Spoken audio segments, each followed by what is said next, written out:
आष्टी शैक्षणिक क्षेत्रातील ढोंगी मनोरंजन धस माजी अध्यक्ष वसुंधरा विद्यालय शासनाचा फंड घेतलाय पण माहिती देण्यास नाकारलंय.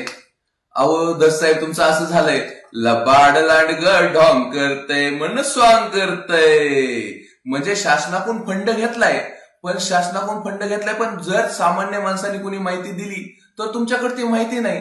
आणि शासनाकडून फंड घेतलाय सर्वसामान्य जनतेचा टॅक्स भरून जो हा गव्हर्नमेंटकडून फंड भेटतो आणि तो तुमच्या शाळेला वापरलाय आणि तो मी माहितीत मागवलाय आणि तुम्ही काय म्हणताय की माझ्याकडे तो कार्यालयात उपलब्ध नाही. अहो धस साहेब हे काय चाललंय ढोंग, ह्याच्या विरुद्ध मी वरती तुमच्या कार्यालयात तक्रार करणार आहे आणि गरज जर पडली तर मी न्यायालयात दाद मागणार आहे. धस साहेब तुमचं हे पितळ मी उघडं केल्याशिवाय राहणार नाही.